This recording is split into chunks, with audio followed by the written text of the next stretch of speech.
Everyone laughed when he bought and moved into an old abandoned city bus. But everything changed when people looked inside. Subscribe to the channel and write in the comments where you're watching this video from. The morning sun slipped hesitantly through the faded curtains of the apartment, casting pale stripes across the cracked linoleum floor and the water-stained ceiling above. Malik Johnson sat at the edge of his sagging mattress, elbows on his knees, eyes locked on a chipped ceramic mug half filled with cold instant coffee. The radiator behind him clanged and hissed, struggling to push warmth into the chilly room, its uneven rhythm the only sound in the apartment, a silence that had become his constant companion. At 49, Malik had grown used to the quiet. It pressed in on him, heavy and familiar, a shadow that followed him since his world had unraveled piece by piece. The apartment was nearly empty. A battered twin bed, a wobbly card table in the corner, 2 folding chairs, and a bookshelf that now held only a single cracked picture frame. Inside it, a younger Malik stood arm in arm with a woman whose laughter seemed to shine through the glass. Denise, his wife, his anchor. She had been gone for 2 years now, breast cancer. The diagnosis had come too late, the bills too high, the help too little. Malik had done everything he could, sold his tools, emptied his savings, pleaded with his boss for more hours. He had sat by her side in those final days, telling her stories of their first date, their first apartment, the dreams they once shared, as if memories could heal what medicine could not. She slipped away on a quiet Sunday morning, her hand still in his. After that, the world seemed colder, emptier. Malik took a sip of his coffee and winced at the sharp, stale taste. There was a time when he woke to the smell of grits and bacon, Denise's voice singing softly from the kitchen. Now his mornings were grey, predictable, numb. Fold the same blanket, shuffle to the same bathroom, avoid the same mirror. He didn't need to look. He already knew the face that would stare back at him. Grey stubble overtook his chin, eyes heavy with sleeplessness. The curve of grief was etched deep and permanent into his brow. Bills were stacked on the table, unopened. Malik Johnson didn't need to read them. He already knew what they said. The lights and heat were always a threat to go out, and the rent was barely covered by his disability checks and the odd jobs he could still find. The factory had closed down years ago, another casualty in Detroit's long, slow unraveling. His knees ached with every step, and his back bore the weight of decades spent on concrete floors and under heavy machines. He glanced toward the window, where a pale winter sun strained against the frost. Another grey day, another empty one. His eyes drifted to the small box beside the table. Inside were Denise's letters, some dried flowers she had pressed into the pages of an old hymnal, and a folded deed he hadn't looked at in over 20 years. It was for a plot of land in North Carolina, near where his grandfather once lived, a wooded ridge with a rusted fence and a creaky gate. Nothing of value on it except trees and memory. Malik reached for his phone out of habit, thumbed it awake and opened a browser without thinking. The screen glowed in the dim room. He scrolled through listings, old tools, vintage radios, used bicycles. Nothing caught his eye until he paused at a post that seemed out of place. A listing from a man in West Virginia. Vintage Pullman railcar, 1920s weathered needs TLC $700 or best offer. Must arrange own transport. Beneath it, a grainy photo showed a long, rust-coated train car parked on a stretch of overgrown tracks. The windows were broken, the paint peeled down to the metal, but something about it tugged at him. He stared at it for several minutes, longer than anything had held his attention in months. Pullman. His grandfather used to talk about them, the Cadillac of trains, he'd said. Malik remembered riding with him once when he was no more than 10. The scent of old leather, the creak of the wooden floors, the way the countryside slipped by like moving paintings. He had slept on one of those bunks, held close to his grandfather's chest, feeling safe and adventurous all at once. He clicked the listing. The description was sparse but clear. Sold as is. Located in Mountainard. Buyer responsible for relocation. Ideal for restoration or scrap. A junk sale, basically. A bad joke to most. But to Malik, it felt like something else entirely. It felt like a door. Not a grand one, not gilded or promised, but a door nonetheless. Malik leaned back and exhaled slowly, the weight in his chest shifting almost imperceptibly. By nightfall, he was pacing the room, whispering arguments with himself. "You're too old for this. You got no place to move it to. What are you thinking?" The louder voice, the one that usually stopped him, reminded him of all the ways it could go wrong. The smaller voice, the one he hadn't heard in a long time, simply asked, "And what if it's not?" Malik opened the metal box again.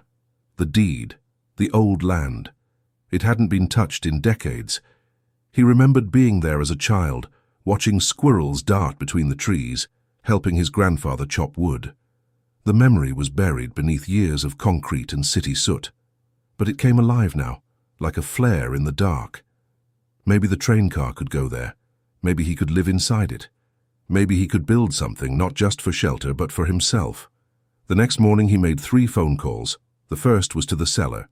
A tired-sounding man answered, surprised that someone was interested. "It's yours if you can move it," he said. The second was to a transport company. The quote made Malik wince, but it was possible. Barely. The third was to a county clerk's office in North Carolina, confirming the lot was still in his name. He spent the next 3 days selling everything he had left. The television, his watch, even Denise's old sewing machine. Some things he kept, a few clothes, a flashlight, her letters. When the money came through, he wired the payment for the rail car and signed the delivery papers. His heart pounded as he did it, unsure whether it was courage or insanity. Maybe both. On the morning of his departure, he stood in the empty apartment for the last time. The radiator was silent now. The walls echoed his footsteps. He picked up his duffel bag and opened the front door. As he stepped into the cold morning air, he felt something unfamiliar settle in his chest. Not joy, not yet, but something softer than grief. The faintest outline of purpose. The train car was waiting, a rusted relic from another time, but so was he. The truck groaned as it labored up the final gravel incline, wheels spitting loose rock behind it as the forest closed in on both sides. Malik sat stiffly in the passenger seat, knuckles white as they clutched the strap of his duffel bag. He had barely spoken for the past hour, eyes fixed ahead, heart pounding with a mixture of apprehension and anticipation. Behind them, secured to a flatbed trailer hitched to the truck, the Pullman car loomed like a ghost out of time, long, rusted, weather-beaten, a relic being dragged into the present. The driver, a young man with mirrored sunglasses and a chewing habit, leaned out the window and spat before grunting. "We're close. You said the entrance is past the bend." Malik nodded, throat dry. "Right up there. Watch for the rusted gate." They rounded the bend, and there it was, barely visible beneath creeping vines and waist-high grass. A bent chain-link gate sagged on its hinges, one side half swallowed by the earth, the other flapping lazily in the breeze. Behind it, a narrow dirt road carved a path through the trees, leading deeper into the wooded property his grandfather had once cherished. The driver slowed, squinting. "You sure this is it?" Malik offered a thin smile. "As sure as I'll ever be." The truck bumped forward, crunching over forgotten gravel and fallen branches. Trees arched overhead, forming a canopy that filtered the afternoon sun into patches of golden light. Birds scattered at the sound of the engine, and somewhere in the distance water trickled faintly, maybe the same creek Malik remembered from childhood. They pulled into a small clearing at the heart of the land. The spot where the old cabin had once stood was now only a flat patch of earth, dotted with stones and wild moss. A few warped boards remained near the base of a collapsed chimney, the final bones of what had been. Malik stepped down from the cab, boots sinking slightly into the soft ground as he surveyed the place. It was smaller than he remembered. Or maybe he was simply larger now, heavier with time and wear. But it was still here, still his. The driver cut the engine and climbed down. "You want it off here?" Malik looked around slowly, then pointed toward the edge of the clearing, where the trees gave way to a strip of half-sunken rail track, remnants of the spur line that had once connected the land to a distant town. "Right there," he said, "on the old rails." The process was not graceful. The trailer had trouble aligning with the uneven track, and the winch groaned in protest as the car was dragged into place. Rust flaked off in clouds. One of the rear wheels locked and the driver had to adjust the angle twice before the car finally settled with a final metallic creak, nestled into the forest as if it had always belonged. Malik stood alone as the truck disappeared down the road, the sound of the engine fading until there was only wind and birdsong. He turned to face the Pullman car. It was worse than the photos. The exterior was a patchwork of rust and faded paint, layers of brown and orange streaked with soot. The windows, or what remained of them, were jagged teeth of glass, framed by rotten rubber seals. The door hung slightly ajar on its hinges, one corner bent inward as though something had rammed it decades ago. Vines had crept up along the underside, clawing at the base like fingers, desperate to pull it into the earth. He approached slowly, placing a hand against the metal. It was cold, rough, unyielding but solid. Beneath the decay, the bones of the structure were intact. He felt them the way a mechanic feels the frame of an old car, listening not with ears, but with memory. He stepped inside. The air hit him like a wall, stale, musty, sharp with mold and metal. Dust swirled in the light, seeping through broken windows. The floor groaned beneath his feet, and something small, a mouse maybe, skittered away into the shadows. He could see remnants of the original layout, twin seats bolted to the floor, their cushions long since shredded by time and vermin. Iron luggage racks still clung to the walls overhead. A brass sconce, tarnished and dangling, caught the weak light. Malik walked slowly through the narrow aisle, eyes adjusting to the gloom. There were bottles in the corners, scraps of fabric, old soda cans, graffiti scrawled across the walls in faded marker. The car had been used by vagrants, teens, trespassers, abandoned again and again. It bore the weight of those lost nights. At the rear, he found a splintered cabinet, half collapsed, and above it, a small rectangular window. He peered through it and saw the trees swaying gently beyond. It was peaceful in a strange way, this rusted skeleton sitting quietly in a forgotten patch of earth, waiting. That night, Malik unrolled his sleeping bag in the center of the car near what had once been a stove. He laid out his few possessions, a flashlight, a book, Denise's letters, a tin cup. He lit a small battery lantern and hung it from one of the overhead hooks. Its dim glow cast flickering shadows on the warped walls. He did not sleep well.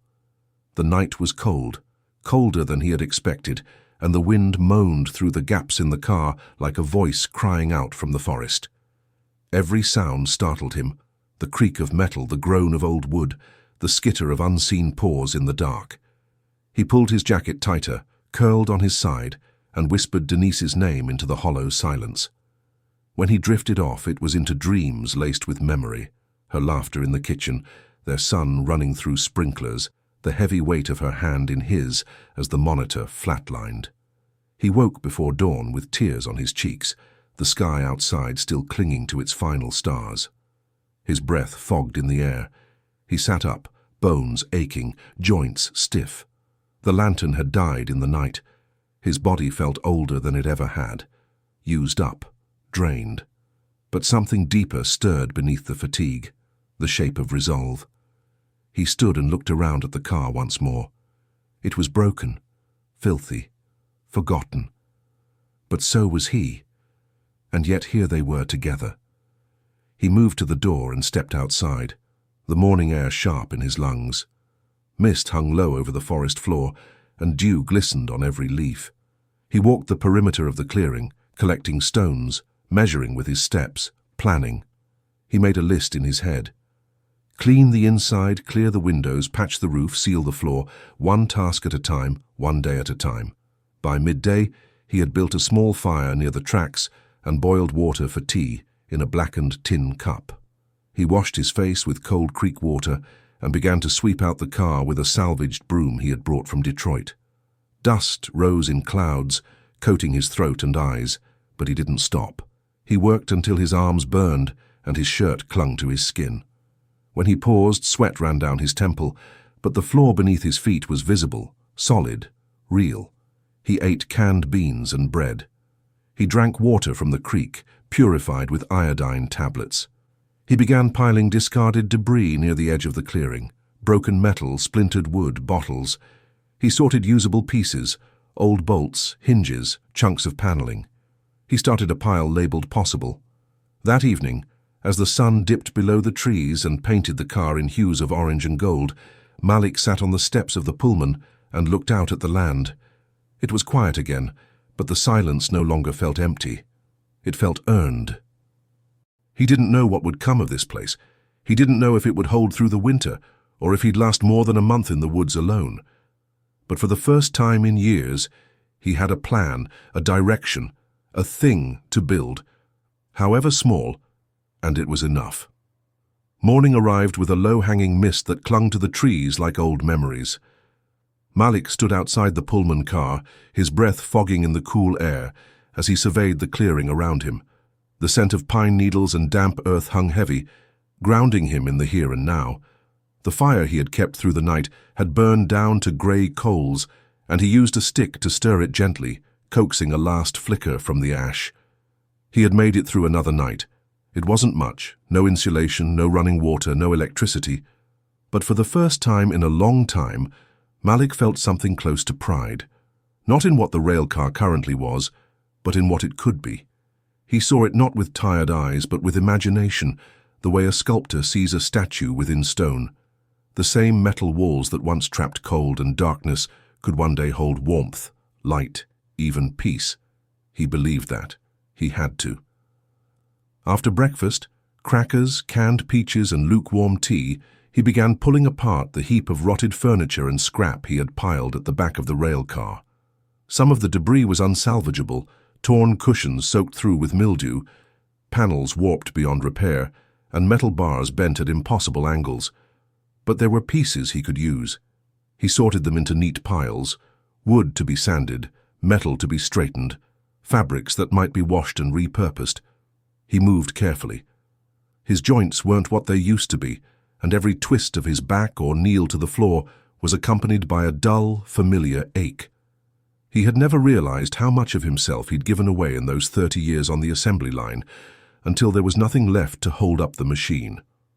Still, he moved with purpose. He worked until his fingers throbbed, until the sweat soaked through his shirt, until the sharp morning air turned to the golden breath of afternoon. Around midday, while clearing out a storage alcove at the rear of the rail car, Malik found a metal plate loose against the wall. Beneath it, dusty and half-hidden, was a wooden crate, heavier than he expected. He wrestled it free and dragged it into the light.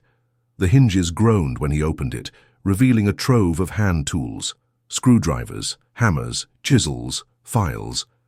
At first he thought someone must have hidden it years ago, but as he wiped away the grime from the inner lid, he saw the initials carved into the wood: C.J., Clarence Johnson, his grandfather. Malik sank onto the floor, fingers trembling as he picked up a battered wooden-handled hammer. He remembered this, remembered holding it with his small boy hands, his grandfather guiding his grip. There were other tools too, pliers, a handsaw, even a level, still with its air bubble perfectly centered. But what stopped him was the notebook wedged into the corner of the crate. It was thick, the pages yellowed and curling, bound in cracked leather. On the front, notes. Summer of 1972. He flipped it open, scanning page after page of neat cursive handwriting. Most of it detailed repair work, roof patching techniques, planting strategies for the land, how to align fencing. But interspersed were thoughts, reflections, lessons, half philosophy, half how-to. The forest will always outlive the house. Build with humility. If you fix something with care, it will carry your handprint longer than your name. A home isn't four walls, it's the space you protect with your effort. Malik closed the book gently, his chest tight. The weight of legacy was not a burden. It was a tether, a line thrown from the past to the present, connecting him to something that had not yet died. That evening, he began work on sealing the worst gaps in the railcar walls. He used scrap paneling where he could, covering the holes that let the night wind scream through. He patched the floor with 2x4s salvaged from a collapsed shed at the far end of the property. He didn't have power tools, only a handsaw and patience, but the rhythm of the work soothed him. Saw, Measure, nail, repeat. Saw, measure, nail. By nightfall, he had cleared enough space to stretch a line of wire hooks along one wall for hanging tools and clothes. The railcar felt just slightly less like a shell and slightly more like a workshop. He lit a candle, warmed a can of stew over a small propane burner, and sat on an upturned crate to eat. The silence didn't feel as empty. It felt earned. The following day, he made the trip into town. The nearest store was a 20-minute drive down winding roads, nestled beside a gas station and a post office. Malik parked his beat-up sedan, his last remaining link to city life, and stepped inside the hardware store. The scent of sawdust and rubber greeted him. Fluorescent lights buzzed overhead. He moved through the aisles with a clear list in his head: nails, sandpaper, wood glue, work gloves. As he browsed, he became aware of eyes following him.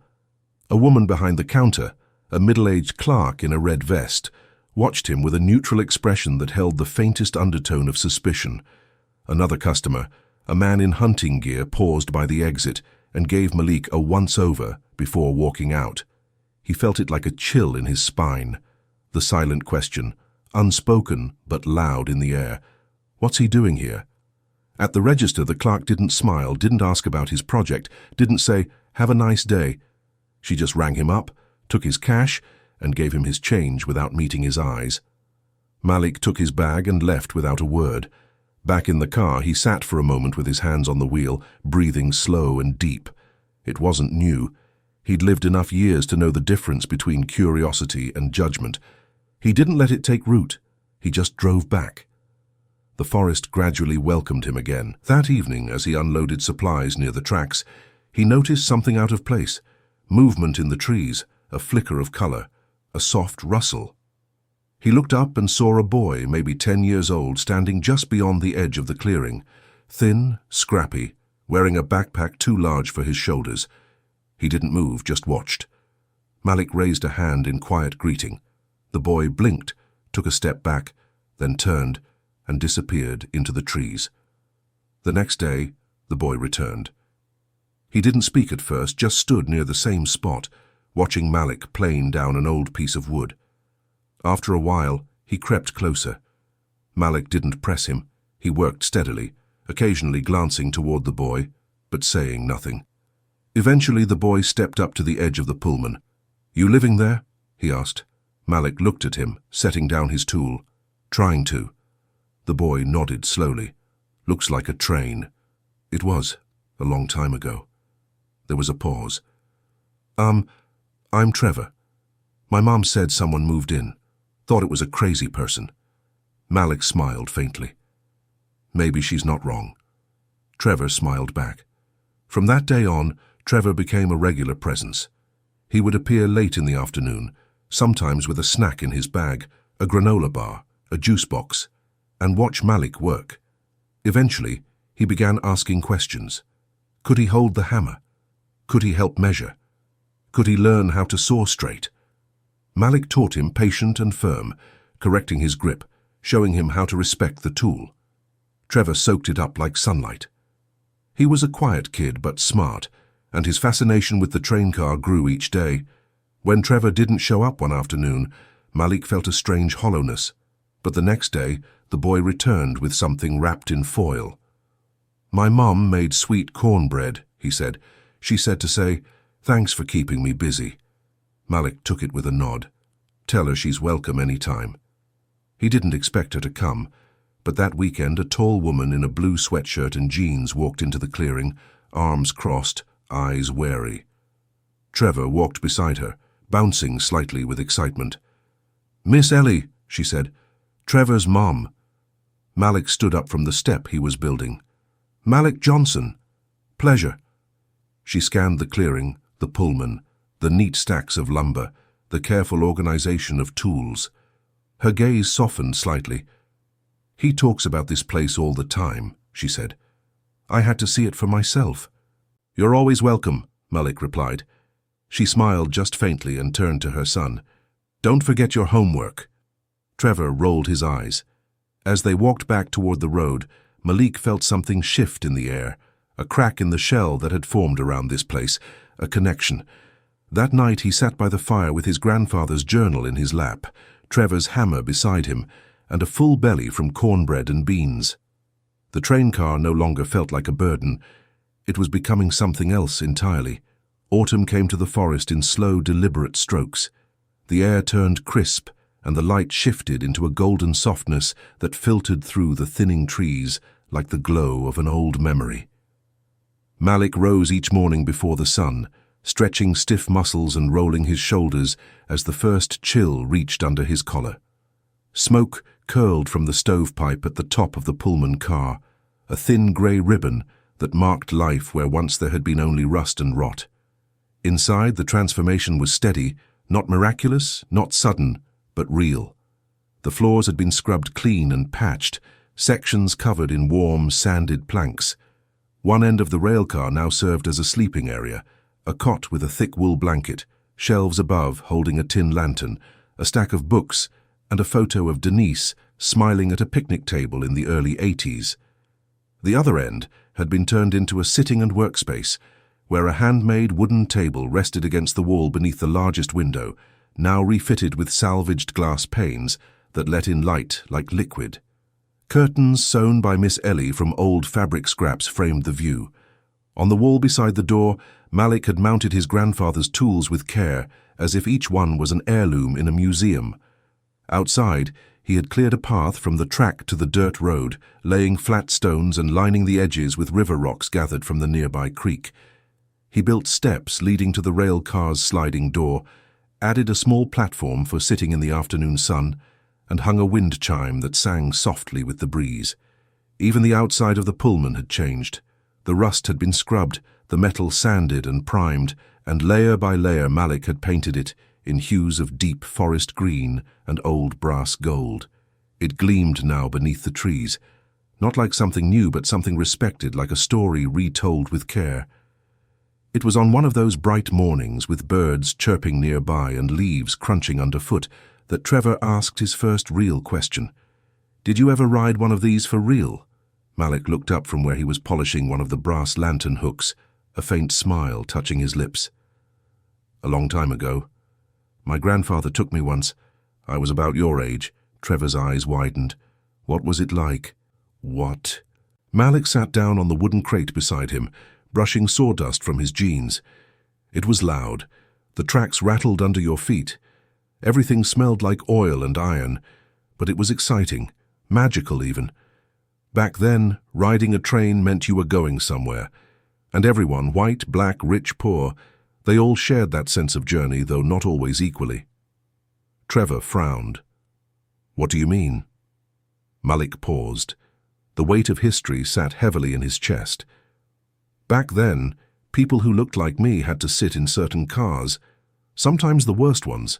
Hot, loud, uncomfortable. That's just how it was. Even the Pullman cars built by black craftsmen were off-limits to most black passengers.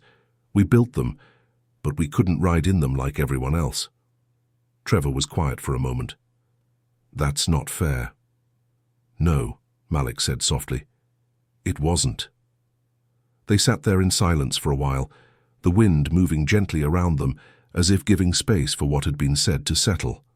That evening, Miss Ellie came by with a basket of sweet potatoes and carrots from her garden. She stood with her arms crossed, watching as Malik and Trevor worked together to repair a cracked window pane. "He's got the bug," she said after a while. "I haven't seen him this focused on anything since his father passed." The floors had Malik looked over at the boy, who was measuring a wood plank with intense concentration. "He's a good kid." "He is, and I thank you for showing up, for being here." He didn't know what to say to that, so he just nodded. Word of the train car's transformation began to spread through the small town.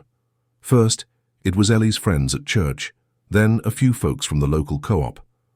One afternoon, a group of high schoolers rode their bikes out to see the train in the woods and stood in awe at the brass fixtures, the restored benches, the tin signs from the 1930s that Malik had salvaged and rehung with pride. He didn't invite them in at first, unsure of their intent, but their quiet respect softened him. They began to return, bringing their own touches. One painted a wooden sign that read, "Hopley Nest 1927. Another brought a collection of railroad postcards from his grandfather's attic. Malik tacked them onto a board inside the car, forming a kind of living museum.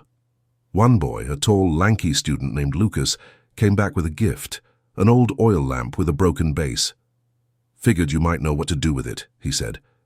Malik fixed it within the week. Soon enough, people began stopping by, not just out of curiosity, but with purpose. Someone asked for help fixing a chair.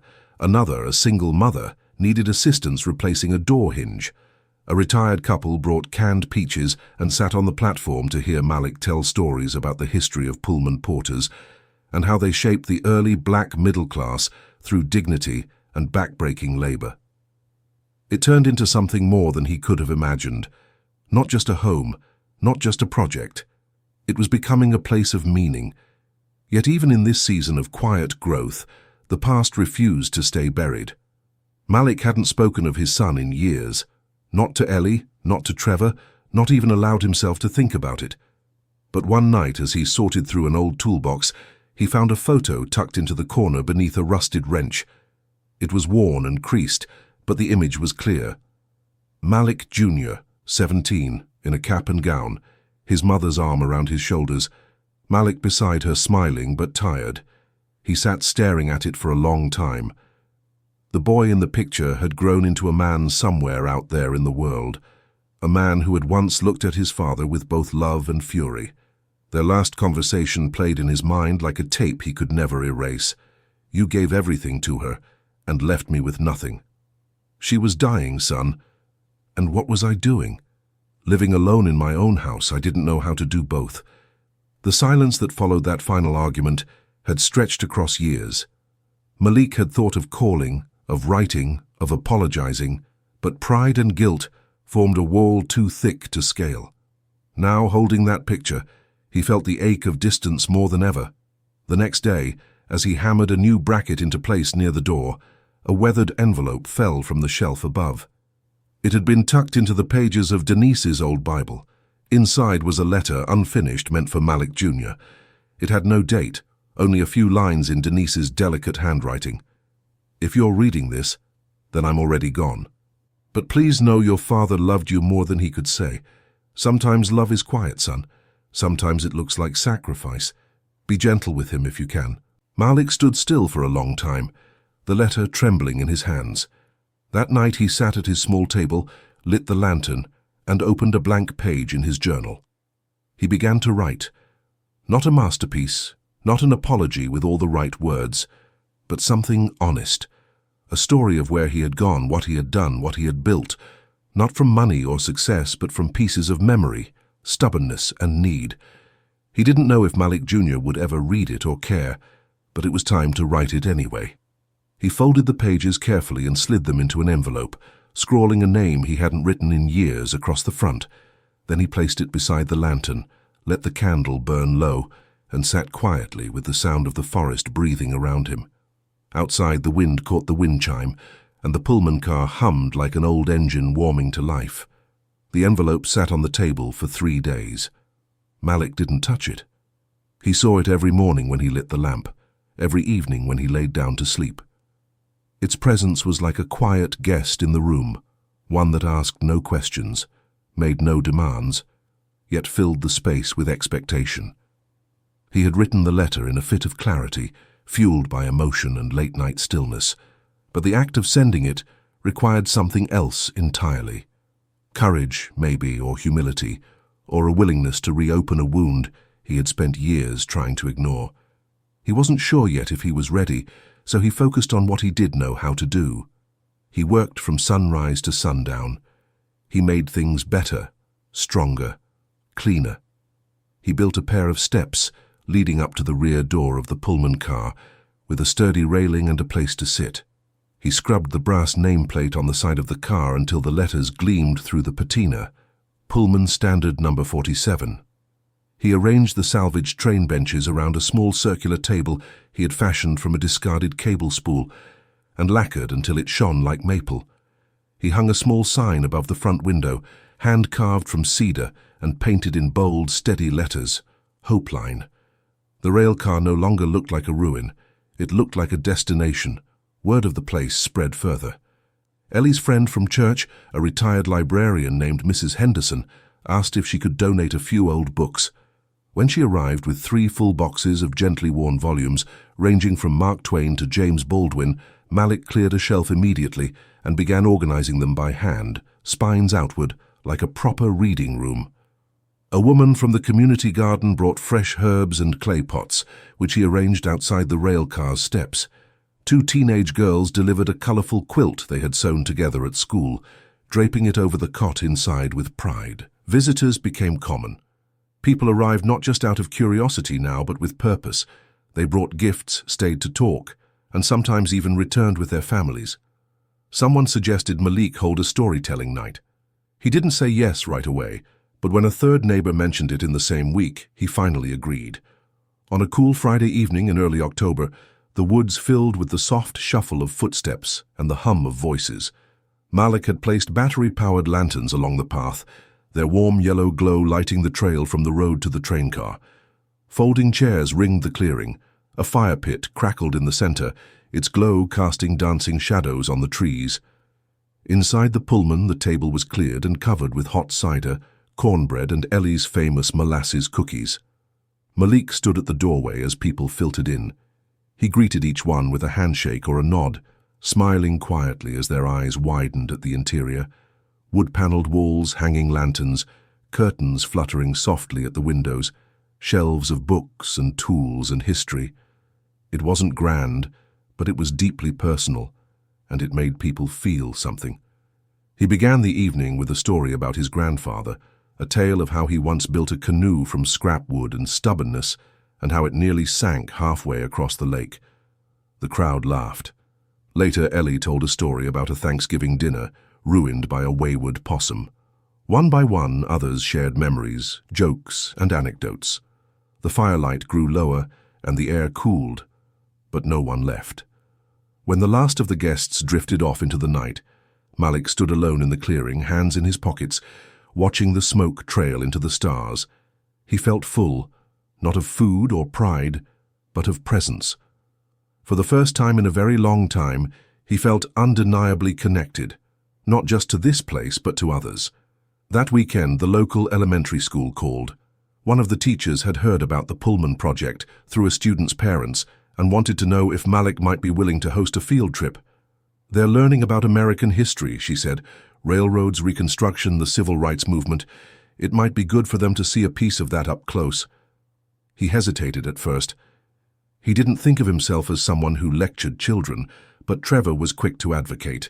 "You already teach me," he said. "You just don't talk like a teacher." And so, on a Wednesday morning, a yellow school bus bounced up the gravel road and stopped at the edge of the clearing. 24 children spilled out, their faces a mix of awe and excitement. Malik welcomed them at the base of the steps, one hand resting on the carved railing, the other shading his eyes from the sun. He showed them the wheels, the restored benches, the brass luggage racks. He told them about the men who built these cars, craftsmen, engineers, and porters, many of them black, who worked with skill and pride during an era that offered little recognition. He explained how Pullman porters formed the backbone of one of the first black labor unions, how they passed information along the rails that would later feed the fires of the civil rights movement. The children listened, wide-eyed, respectful. A few took notes. One little girl standing by the open door looked up at Malik and asked, "Is this your house?" He smiled. "It's more than that now." That night, after the bus had disappeared down the hill and the children's voices had faded into memory, Malik finally picked up the envelope. The post office in town was quiet the next morning. He stood in line behind a woman mailing birthday gifts, and when it was his turn, he handed the letter to the clerk with a simple, "First class, please." He walked out into the sunlight, feeling lighter and heavier all at once. In the days that followed, he returned to his routines. He cleared fallen branches from the trail, repaired a leak in the stovepipe, sanded a bench until it felt like velvet beneath his fingertips. He wrote in his journal more often, short notes, fragments of thoughts, memories. He began drawing plans for a small rain-catch system. He baked cornbread from scratch. He taught Trevor how to sharpen a knife, how to split kindling, how to sand against the grain and not with it. But part of him was waiting. He didn't know what kind of response, if any, might come. The letter hadn't included a plea or a demand, just truth offered plainly and without expectation. He had told Malik Jr. about the Pullman car, about the people, the work, the purpose. He had told him about Denise's letter and her love. He had told him that he missed him and that he was sorry for all the ways he hadn't known how to be a father when it mattered most. 10 days passed, then 12. It was the 13th day, sunny with a soft wind, that Malik was outside, kneeling by the herb pots, when he heard footsteps approaching from the road. He straightened slowly, wiping his hands on his jeans, and turned. A man stood at the edge of the clearing, tall, lean, with broad shoulders and eyes the color of dark mahogany. His hair was close-cropped, streaked faintly with gray. He wore a dark jacket and jeans, dust on his boots, hesitation in his posture. For a moment, neither of them moved. Then the man spoke, voice low and rough. "Dad." Malik couldn't answer. His throat closed, his heart pounding in his ears. Malik Jr. stepped forward. "I got your letter," he said. "I didn't know if I should come, but I—" He stopped, swallowed hard. "I wanted to see." Malik opened his mouth, but the words failed him. He took a step forward instead. Another. And then they were close, arms almost brushing. "I'm sorry," Malik Jr. whispered. "So am I," Malik said, his voice breaking. They embraced without ceremony, without words, with all the weight of years between them, dissolving into the fall air. Later they sat on the wooden platform beneath the chime, sharing warm cider in silence. Malik Jr. looked around at the train car, the flowers, the people filtering past in the distance. "You really built all this?" he asked. "With help," Malik said. "Friends, neighbors, strangers, your mother in a way." Malik Jr. nodded slowly. "It's beautiful." Malik looked at him, at the boy who had become a man, at the man who had come home. And in that moment, he understood something he hadn't before. That redemption didn't require perfection, only presence, only the willingness to try again. As the sun slipped behind the trees, casting the rail car in amber light, Malik felt it fully, the warmth, the forgiveness, the joy. His home had been built from rust and memory, but now it welcomed the world. The following morning dawned with a softness that only early spring could offer. Dew clung to every leaf and blade of grass, and a faint mist curled above the treetops like breath from the forest itself. The Pullman car stood quietly at the edge of the clearing, its painted green sides catching the first light of day, the golden trim glowing faintly beneath the rising sun. Birds stirred in the canopy above, and somewhere beyond the clearing, the creek gurgled as it wound its way through the roots of old trees. The world was alive with the sound of renewal, and Malik Johnson felt it stir in his bones as he stepped outside into the light. He found Malik Jr. already awake, standing beside the fire pit and poking the embers with a stick. He wore the same jacket from the day before, but his posture was looser, his face less guarded. They exchanged a nod. No need for words just yet. Malik knelt to add kindling to the coals, then coaxed a flame from the sleeping warmth. As the fire rose, so did the scent of pine and ash, mingling with the clean air. When the water boiled in the dented kettle, Malik poured 2 cups of strong black coffee and handed one to his son. They sat side by side on the edge of the platform, watching the morning unfold in quiet togetherness. "Didn't sleep much," Malik Jr. said after a while. "Me neither," Malik replied. They let silence settle between them again. Not awkward now, but companionable, like 2 travelers who had arrived at the same station after long, separate journeys. When Malik Jr. finally stood and dusted off his jeans, he glanced toward the rail car and said, "Show me the rest." Malik led him through the space slowly, letting his son take it in without explanation. Malik Jr. moved with reverence, touching the worn woodwork, pausing at the shelves filled with books and tools, crouching to examine the repurposed stove and the brass hooks that lined the walls. He ran his hand along the polished table, admired the hand-carved railings, and finally paused before the photo of Denise that hung in a simple wooden frame above the cot. "She would have loved this," he said quietly. Malik's throat tightened. "I think so too." They spent the day together, not in discussion, but in action. Malik Jr. helped reinforce a section of the rear wall where a leak had formed during the last rain. He held boards while Malik hammered, sawed wood while his father measured. Their movements synchronized without effort, the rhythm of shared labor smoothing the jagged edges left by years of absence. They broke only for a quick lunch of sandwiches and apples, which they ate on the steps, squinting against the sun. By afternoon, Trevor appeared at the edge of the clearing, a wide grin stretching across his face when he spotted Malik Jr. "You came back," he called. Malik introduced them properly, and the two quickly fell into easy conversation. Malik Jr. asked about Trevor's projects, listened to the boys' enthusiastic descriptions of every corner of the Pullman, and laughed at the stories Trevor told about the early days of the renovation, like the time a raccoon snuck in through the roof and refused to leave. Miss Ellie arrived soon after, carrying a casserole dish wrapped in a checkered towel and wearing a knowing smile that deepened when she saw Malik Jr. "You must be the son I've heard about," she said. "Didn't think you were real." Malik Jr. chuckled, rubbing the back of his neck. "Most days I wasn't, but I'm trying." She passed him the casserole. "Then you're welcome here."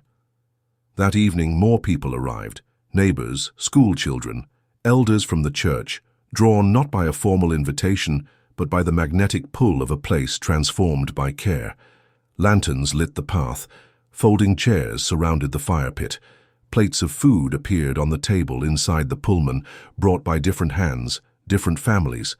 There was no schedule, no speeches, just laughter, conversation, the clink of dishes and the flicker of flames. Music played from a portable radio, a blues tune from the 50s, and someone began to hum along. Malik stood on the steps of the railcar, a mug of cider warm in his hands, and watched it all unfold. Malik Jr. leaned against the doorframe behind him, arms crossed, his expression unreadable. "You did this," he said after a moment. Malik shook his head. "Not alone." "But it started with you." They stood in silence, listening to the voices of people who had once been strangers, now swapping stories like old friends. "Are you going to stay?" Malik asked. Malik Jr. hesitated. "I don't know yet, but I'd like to come back, help out, be around." "That's enough," Malik said. The next morning the guests were gone, and the forest had reclaimed its hush. Malik Jr. had already packed his bag, but lingered near the trail, hesitant to leave. Malik handed him a small wooden box with a brass latch. "Your mother's," he said. "She wanted you to have it one day." Malik Jr. opened it slowly. Inside were letters, photos, and a delicate locket, Denise's favorite. He closed it gently and looked up with glistening eyes. "Thank you." Malik nodded, too full to speak. After Malik Jr. left, the Pullman car didn't feel empty. It felt grounded, rooted. A place that had held sorrow now held memory and possibility in equal measure. The days grew longer. Spring greened the forest.